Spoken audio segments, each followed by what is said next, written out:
बच्चों, आज की हिंदी क्लास का टॉपिक है चित्र वर्णन, पिक्चर डिस्क्रिप्शन। चित्र जो आपको दिख रहा है यहाँ पर, उसका वर्णन करना ही चित्र वर्णन कहलाता है। चित्र के बारे में बताना। जैसे ही कोई आप पिक्चर देखते हैं, चित्र देखते हैं, तो आपके मन में कई तरह के विचार आते हैं। जैसे कि आप इस चित्र को देख रहे हैं और चित्र देखते ही आपने पहचान लिया कि यह दीपावली के त्योहार का चित्र है।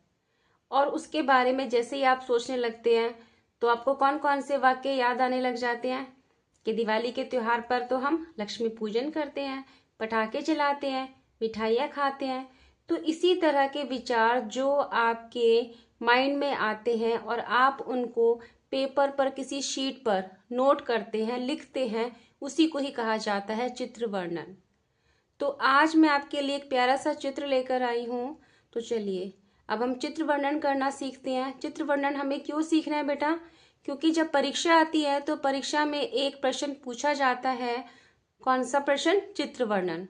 आपको चित्र देखना है और उसके बारे में लिखना है। तो चलिए मैं आपको प्यारा सा चित्र दिखाती हूँ।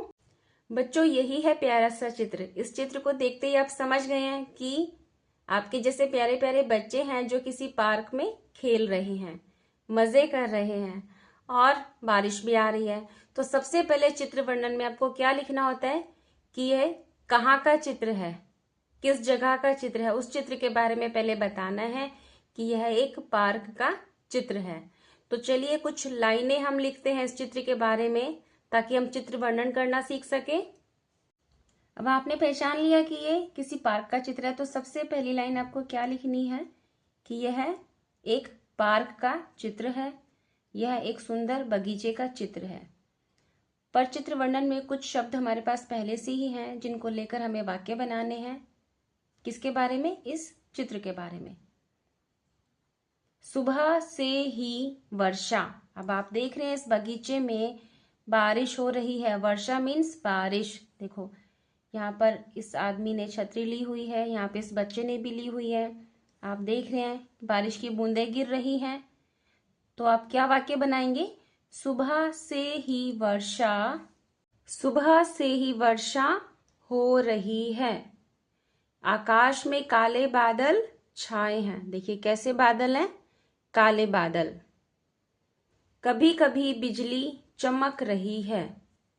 बादलों में आप देख सकते हैं बिजली, देखिए बिजली चमक रही है। तो हमने क्या वाक्य बना दिया? कभी कभी बिजली चमक रही है। चारों ओर ठंडी हवा चल रही है। क्योंकि जब बारिश का मौसम होता है तो ठंडी हवा चलती है। तो हमने क्या वाक्य बना दिया? चारों ओर ठंडी हवा चल रही है। कुछ बच्चे खुश लग रहे हैं। देखिए बच्चे हंस रहे हैं। कुछ बच्चे खुश लग रहे हैं। एक आदमी छाता, देखिए आदमी दिखाई दे रहा है, इसके पास छाता है। तो क्या कर रहा है ये? एक आदमी छाता लेकर चल रहा है। जैसा पिक्चर में आपको दिखाई दे रहा है, चित्र में आपको वैसा ही लिखना है। पानी में दो बत्तखें, देखिए पानी है, दो बत्तखें हैं, डक क्या कर रही हैं? तैर रही हैं। पानी में दो बत्तखें तैर रही हैं। दो बच्चे कागज की नाव चला रहे हैं। दो बच्चे हमें दिखाई दे रहे हैं, साथ में बैठे हैं और ये क्या कर रहे हैं? कागज की नाव चला रहे हैं। जब बारिश आती है तो पानी में बच्चे क्या करते हैं? कागज की नाव बनाते हैं, पेपर बोट बनाकर पानी में उसको चलाते हैं।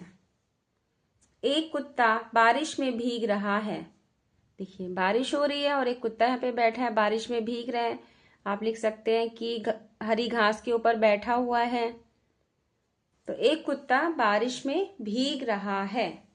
बेटा, आपको चित्र वर्णन करते समय एक बात का ध्यान रखना है कि जब भी आप वाक्य बनाएंगे, चित्र का वर्णन कर रहे होंगे, तो सभी वाक्य प्रेजेंट टेंस में होंगे। इसका मतलब है कि जो काम अभी चल रहा है, दिख रहा है आपको, उसी में ही वाक्य बनाने हैं। था में नहीं लिखना। सुबह से ही वर्षा हो रही थी, कल सुबह फिर वर्षा होगी। प्रेजेंट टेंस आपको यूज करना है, वर्तमान काल। पास्ट टेंस, फ्यूचर टेंस आप यूज नहीं करेंगे।